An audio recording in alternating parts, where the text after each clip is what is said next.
미술이라고 한다면 제일 먼저 떠올리시는 게 이런 서양화죠. 그리고 우리가 처음 잡았던 재료는 크레파스이고 수채화, 섬유, 도구입니다. 근데 서양화가 한국에 들어온 지 100년 정도밖에 안 됐거든요.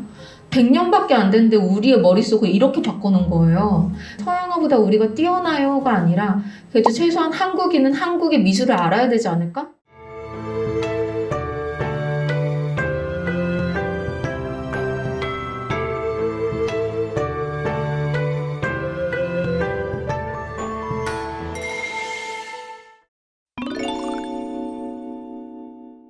오늘 사회를 맡은 TBWA라는 광고회사의 박웅현이라고 합니다.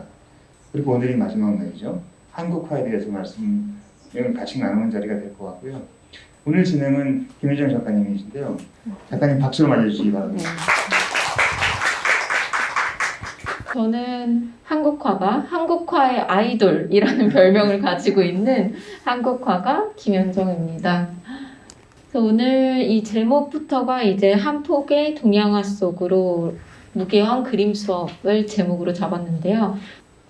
근데 우리가 이렇게 바쁜 세상 속에 굳이 예술 관련 강의를 들어야 될까? 라는 의문을 가지실 수도 있어요. 그래서 이게 과연 우리한테 어떤 의미가 있는지에 대해서 한번 얘기를 나누면서 시작하고 싶습니다. 예술가라고 생각을 하면서 삶을 살아가면 저는 삶이 더 풍부해질 거다라고 생각을 합니다. 그래서 예술은 우리가 보고 느끼는 것을 좀 더 섬세하게 관찰하고 분명한 형태로 나타나는 데 도움을 주고요. 그리고 우리가 경험한 것을 좀 더 확실하게 기억할 수 있는 데 도움을 줍니다. 혹은 모든 걸 다 경험을 해볼 수가 없기 때문에 이미 기록해 놓은 것을 보고 미루어 인식해 볼 수도 있고요. 근데 읽어봤는데도 공감이 안 될 수도 있잖아요. 그래도 이렇게 세상은 다양하구나 라는 거를 이해하는데 도움을 줄 수도 있습니다. 그러니까 지금 당장 우리의 삶에 엄청 중요하지 않다라고 얘기하기 이제는 어렵겠죠. 우리 삶을 더 풍부하게 해주는데 많은 도움을 주는 게 예술이라고 생각을 합니다. 그래서 저는 예술이 우리 삶 속에서 갖는 진짜 의미와 가치들은 상상력과 사고의 범위가 넓어지고 우리가 따로 존재하거나 같이 존재하는 법을 배울 수 있다라는 데 큰 의미가 있다라고 생각합니다. 그래서 저는 미술이라는 단어가 원래 한자로는 아름다움의 제주 술자인데요. 이게 헤맬 미가 아닐까라는 생각을 해요. 그래서 미술은 많이 헤맬수록 더 좋다라고 얘기를 많이 합니다. 우리가 한국화 하면 사실 되게 많이 떠오르시는 게 사군자, 화투, 그리고 산수와 인물화, 굉장히 한정적인 소재를 떠올리실 거예요. 근데 우리가 한국화 말고 미술이라고 한다면 제일 먼저 떠올리시는 게 이런 서양화죠. 그리고 우리가 처음 잡았던 재료는 크레파스이고 수채화, 섬유, 도구입니다. 근데 서양화가 한국에 들어온 지 100년 정도밖에 안 됐거든요. 100년밖에 안 됐는데 우리의 머릿속을 이렇게 바꿔놓은 거예요. 그래서 저는 개인적으로 그게 조금 서운하긴 하죠. 왜냐하면 서양화보다 우리가 뛰어나요가 아니라 그래도 최소한 한국인은 한국의 미술을 알아야 되지 않을까? 라는 생각에서 이 꼭지를 준비했습니다. 근데 실제로 한국화를 직접 보러 가시려면 굉장히 쉬워요. 국립중앙박물관을 가시면 됩니다. 근데 실제 그 그림이 한 A4 용지, A3 용지 정도로 되게 작은 그림들이 좀 많아요. 왜냐하면 그때 이제 종이 뜨는 그 기술 자체도 사실 큰 종이를 뜨는 게 쉽지가 않기도 했고, 그리고 아무래도 작은 게 유실되지 않고 잘 가지고 올 수 있는 확률이 컸던 것 같아요. 근데 그러다 보니까요, 우리가 왠지 미술관에 가면 가까이 가면은 경복 날 것 같잖아요. 그래서 멀리 보시더라고요. 그림은 작은데 멀리 보시니까 재미가 없어요. 작은 그림은 가까이서 보시고 큰 그림은 멀리서 보시면 돼요. 이거 너무 당연하잖아요, 듣다 보니까. 근데 괜히 소리 날까봐 못 가시는데요. 가까이 가셔서 보셔야 재밌습니다. 그래서 적당한 거리는 대각선 거리 혹은 대각선의 1.5배 정도에서 떨어져서 보시는 게 제일 좋고요. 그리고 옛사람의 시선으로 봐야 된다라는 건데, 옛날 사람들은 글씨를 쓸 때 세로 쓰기 했었죠. 그리고 오른쪽에서 왼쪽으로 썼습니다. 이렇게 썼었잖아요. 근데 그게 자연스럽게 화가의 구도에도 스며들게 됩니다. 바로 이 그림은 신윤복의 정변야화라는 그림인데요. 뭐 제목 그대로예요. 야밤의 우물가에서 이야기를 나누다라는 그림인데요. 이제 옛날에 우물가는 여성들의 공간이었잖아요. 근데 여기 여자분이 되게 부끄러워하시면서 서로 야, 너 어떻게 할 거야? 이렇게 얘기를 하고 있는 거래요. 그리고 이분이 딱 쳐다보는 거니까 야, 저분이 너 쳐다보잖아. 너 오늘 어떻게 할 거야? 이런 대화를 하는 거라고 합니다. 근데 글씨 쓰는 방향으로 읽어봐야지 이분의 시선이 보이게 되잖아요. 근데 우리는 자연스럽게 이 반대 대각선으로 읽고 있거든요. 그래서 한국의 옛 그림을 보실 때는 반대 방향으로 보시는 게 더 잘 읽을 수 있습니다. 근데 지금 제가 해석한 게 학자들의 해석이기도 해서 맞을 텐데요. 또 이분들은 왜 그렇게 했냐면요. 이분들이 좀 수수하게 옷을 입었다. 왜냐하면 집신을 심었기 때문이다 라는 걸 알 수 있고요. 이분의 모자를 통해서 이분은 좀 더 신분이 높다라는 걸 알 수 있다라고 합니다. 그리고 또 그 시대의 시대상을 같이 읽어줘야 돼요. 근데 이 그림을 봤을 때 저는 처음에 그 생각했어요. 아, 옛날에도 고양이 집사들이 많았구나. 고양이 키웠나 봐. 뭐 이렇게 생각하고요. 아, 이건 뭐 게장 담그면 맛있을 텐데 이렇게만 봤어요. 근데 이거는요, 의미가 70세를 넘어 80세까지 장수하세요라는 의미래요. 마치 요즘 거북이 디자인이 있는 황금 숟가락 드리면은 오래 사세요라는 게 누구나 다 아는 거잖아요. 그런 것처럼 이 그림만 보면 아, 나 장수하라는 의미로 읽어줬구나 라고 생각한대요. 옛날에는 생각보다 재화가 많지 않아서 금수저를 드리고 싶어도 없었던 거죠. 그래서 그림 선물을 되게 많이 했다고 합니다, 옛날에는. 근데 나비 접자가 노인의 질자랑 비슷한 음을 가지고 있고 고양이 묘자가 70세 노인을 뜻하는 노인 모자랑 비슷하기 때문에 고양이가 70세 노인이고요. 나비가 80세 노인이래요. 그래서 고양이가 나비를 쫓는 모습은 80세까지 장수해라 라는 의미고요. 바로 이 그림은요. 합격하세요 라는 의미래요. 요즘 우리 엿을 선물하면은 뭐 엿 먹어라 이런 거 알잖아요. 1등 해라, 뭐 잘 붙어라 이런 의미인 것처럼 이거는 이제 갈대꽃이 갈대 로자가 급제자에게 그 당시에는 고기를 줬대요. 고기가 너무 귀했잖아요. 그래서 갈대 로자랑 살간 려자가 비슷했고 개딱지 갑자가 1등을 뜻하기 때문에 개가 이제 갈대꽃을 잡고 있는 거는 1등 하세요 라는 장원급제하세요 라는 뜻으로 주는 그림이었대요. 근데 이걸 보고 나니까 너무 재밌는데 이걸 모른 채로 보면 아이고 고양이 예쁘다 이러면서 봐야 되거든요. 그래서 그 시대의 의미를 좀 읽어보시면 더 재밌습니다. 그럼 이제 제가 또 퀴즈를 한번 내보려고 하는데요. 이 그림 정말 많이 보셨잖아요. 우리 씨름이라는 그림. 이 다음에 출전할 선수가 있거든요. 바로 어떤 선수일까요? 여기 안에 있습니다. 여기 쭈구리 뭐안 있으시니? 네, 소비님은 이분 네. 왜요? 신발이랑 가슴 벗고. 아, 신발이랑 갓을 벗고 있으니까요. 네, 이분이 맞다고 해요. 왜냐하면 이제 긴장한 모습으로 이렇게 우리 긴장하면 깍지 끼고 있잖아요. 그래서 곧 등판할 선수라고 합니다. 그리고 또 제가 다리가 저려서 쭉 피고 있는 모습은 시간이 꽤 지났다라는 것을 암시한다고 합니다. 그러면 이제 곧 뭔가 시간이 지났으니까 이건 결판이 날 것 같은데요. 이 사람은 왼쪽으로 넘어갈까요? 오른쪽으로 넘어갈까요? 오른쪽이라고 합니다. 왜냐하면 이 사람들의 표정을 보면 알 수 있대요. 왜냐하면 으악 이러고 있잖아요. 그래서 이쪽으로 넘어온다고 뒤로 빼서 오른쪽으로 넘어갈 예정이다라고 하더라고요. 이런 이야기를 알고 나니까 씨름 많이 보던 그림들 더 재미있게 보이잖아요. 그래서 한국화에는 숨어있는 재미가 참 많은 그림입니다. 그래서 다음에는 꼭 도슨트랑 같이 들어보시면 더 재미있게 보실 수 있을 것 같다라고 얘기를 해드리고 싶고요. 오늘은 굉장히 간략하게 한국화에 대해서 이야기를 해드렸는데요. 벌써 1시간이 지나서 실습을 들어갈 예정이에요. 오늘 결과적으로 그려볼 그림은 바로 이 그림이에요. 이거는 이제 비단 부채인데요. 우리가 한국화, 동양화라고 할 때 그러면 동양화랑 한국화 뭐가 달라요? 라는 얘기 정말 많이 해주시거든요.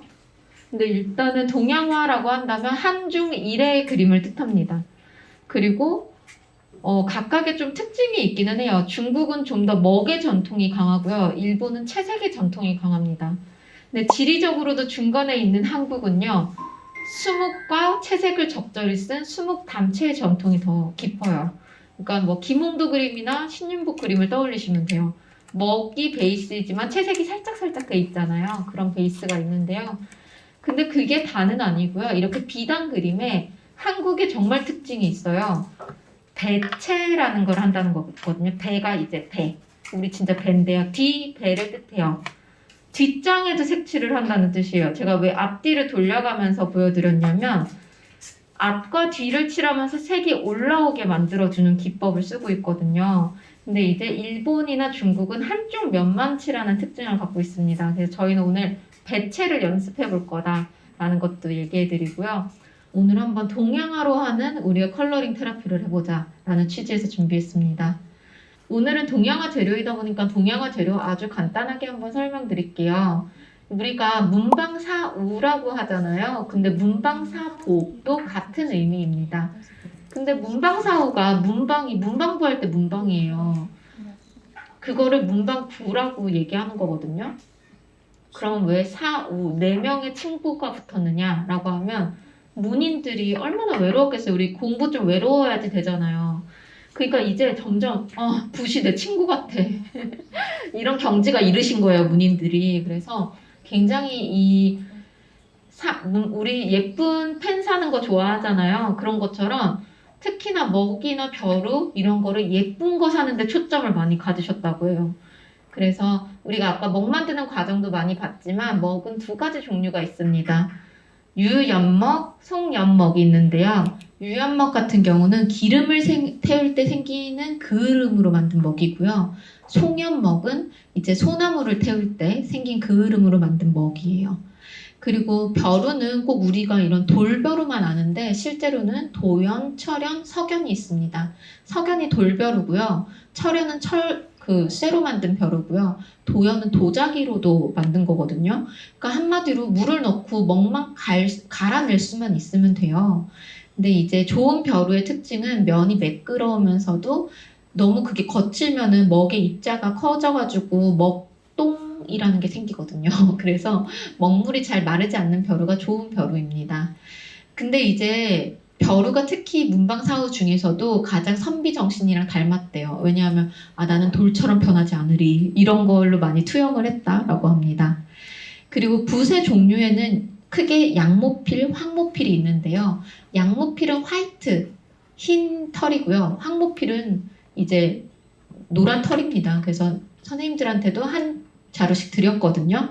그래서 염소털이 화이트고요. 족제비 꼬리털이 노란색 털이에요. 좋은 붓의 조건은 첨제원건이라고 합니다. 첨이 뭐냐면요. 붓 끝이 뾰족한가. 그리고 원은 이렇게 뿌리 쪽에 원뿔 모양이 원이 고른가를 보고선 고르면 된다라고 합니다. 근데 이제 그러면 우리 문방사우 중에서는 원래 여기 그 종이가 있어야 되는데 한지는 다들 아실 것 같아서 제가 악교에 대한 설명을 좀 해드리려고 해요. 근데 악교가 천연 물풀이에요. 지금으로 치면은 저는 곰탕이라고 부르거든요. 우리 옛날에 막 할머니가 엄청 곰탕 열심히 끓여주시면 갑자기 입술이 쩍쩍 붓는 느낌 드신 적 있으실 거예요. 아니면은 옷에 풀 먹여야지 할 때 엄마들이 이제 뭐 찹쌀가루, 뭐 쌀가루로 하는 거 이런 거 생각하시면 되는데요. 동물의 뼈와 가죽을 오랫동안 고운 물이라고 생각하시면 됩니다. 그럼 그게 나중에 젤리처럼 변합니다. 바로 이렇게요. 여기 젤리같이 변해 있죠. 근데 요즘은 좀 추우니까 이게 딱딱하게 굳어요. 그러다 이제 쓰고 싶을 때는 따뜻한 물에 담궈서 중탕을 해서 쓰고요. 근데 이렇게 하면은 금방 상해요. 이것도 음식 같은 거니까요. 그래서 판매를 할 때는 이렇게 아라교 형식, 아래 형태라던가 막대 형태라던가 판의 형태로 팝니다. 이거는 아라교이고요. 여기 사진에 있는 거는 막대아교예요. 여기는 막대아교입니다. 판아교는 판처럼 생겨 있어요. 그래서 요거를 일정하게 물에 불리고 끓여가지고 만든 물이에요. 그럼 이게 왜 필요한가? 라고 하면 우리가 바로 악교포수라는 걸 해왔거든요. 이게 모기망 같아서 모기장 같아가지고 그림을 그리는 순간 물감이 밑으로 다 빠지거든요. 그래서 물감이 밑으로 빠지지 않게 하려면 투명 매니큐 같은 걸 한번 발라놔야지 물감이 쑥쑥 안 빠질 테니까요. 투명 매니큐어를 이제 천연으로 만든 게 악교고 그걸 바르는 행위 자체를 악교 반수, 악교 포수라고 합니다. 그러니까 일종의 막을 만들어주는 역할을 하고 있습니다. 그래서 우리가 이 정도의 이제 기본적인 거를 조금 알아놓고요. 오늘 우리가 그릴 그림은 소과도라는 거예요. 소과도가 열매나 채소 등을 그린 식용식물을 그린 그림인데요. 그래서 아무래도 열매라는 게 결실을 맺는 거이다 보니까 어떤 거를 결실을 축복하고 기원한다 아니면 덩쿨이 있는 거는 번영을 해라. 수박이나 참외 같은 경우는 특히나 충이나 효를 뜻한다라고 합니다. 근데 우리 이런 생각하실 수 있어요. 아니 지금 저한테 카피하라는 거예요? 라고 생각할 수 있잖아요. 근데요. 우리는 이걸 좀 다르게 봤어요. 외국에도요. 오마주라는 개념이 있거든요. 프랑스어로 감사, 경의, 존경을 뜻하는 건데요. 본인이 좋아하는 작가나 이제 영향을 받은 작품에 본인은 헌사다라고 얘기를 하는데 제가 아까 동양화 하면은 되게 뭐 사군자, 산수화, 인물화 이런 식으로 한정적인 소재만 떠오르지 않으세요? 라고 얘기를 했었던 이유가 바로 여기에 있는데요.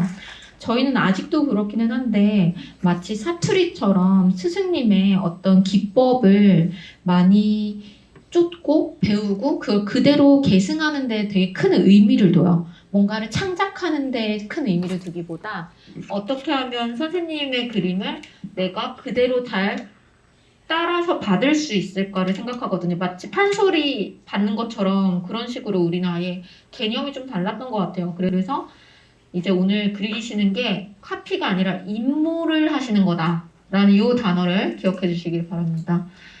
컬러링으로 제가 예시를 좀 가지고 와봤어요. 근데 많은 분들이 더 창의력이 많으시더라고요. 배경에도 막 자유롭게 해주고 선글라스도 끼고 여기에다 문구를 써보셔도 좋고요. 그리고 막 스모키한 여성을 그리기도 하고 진짜 다양하게 하시더라고요. 네, 흑인을 표현하기도 하고요. 막 여기 시포도, 포도, 딸기, 참외 이런 식으로 본인이 이름을 붙이신 분도 있으셨습니다. 그리고 여기 배경에 이제 뭐 나무로 그려보신 분도 있으시고요. 그래서 이제 오늘 우리가 한번 이렇게 해볼 건데요. 2단 부채 밑에다가 스케치를 밑에 두시고선 연필로 그려보면서 시작을 해볼게요.